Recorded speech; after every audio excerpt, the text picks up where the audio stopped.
This is an Alphorn, and as you can see, the main thing about it is it's very, very long. It's made of wood. It's a very beautiful thing.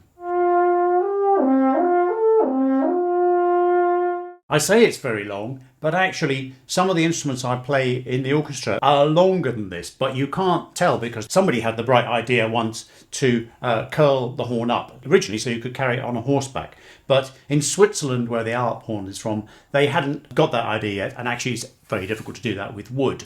The instruments I play in the orchestra may be only about so long, if for the very high, short horns, and some of them are much, much longer than this, almost twice as long. So although this looks very long, it's a sort of medium length for a horn. Acoustically, it's exactly the same as the horn in F I would use in an orchestra, so it plays exactly the same notes as that. Because it's in F, it plays this series of notes.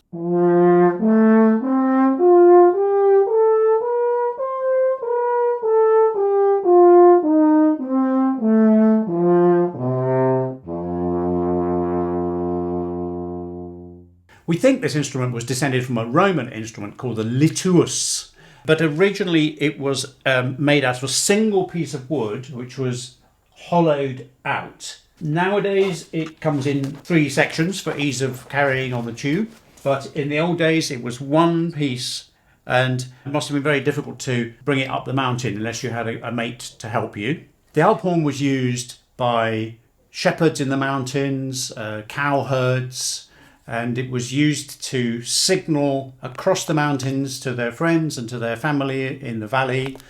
Typically, a tune that they would play would be something called the Rance des Vaches, which is like a call to the cows, and it's signalling both to the cows and to the people that they're moving their cows from here to here. Well, there are several different Rance des Vaches tunes, and they were very nostalgic for the Swiss. So there's stories that when Swiss soldiers were abroad, if somebody would sing a Rance des Vaches, they would burst into tears, and sometimes they would desert and go back home. So in some armies, the tune was banned. Alphorn tunes were often used by composers, the sort of composers that the OE plays. A really great example is Rossini in his William Tell Overture, where he uses a Rance des Vaches actually on the cor anglais, not on the horn. I'm sure you'll recognise it.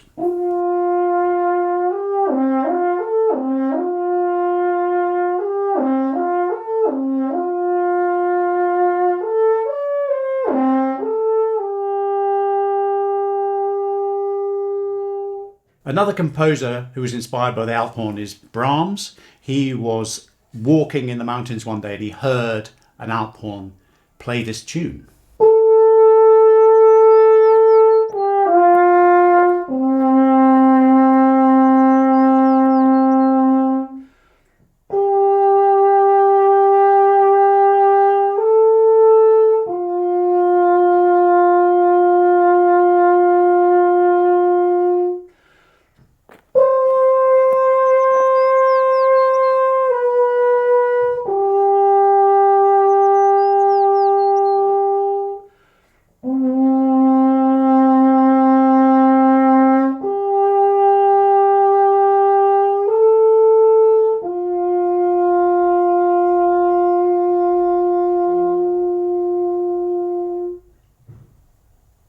He used that tune in his first symphony, actually on a much longer horn than this, a horn in C instead of a horn in F.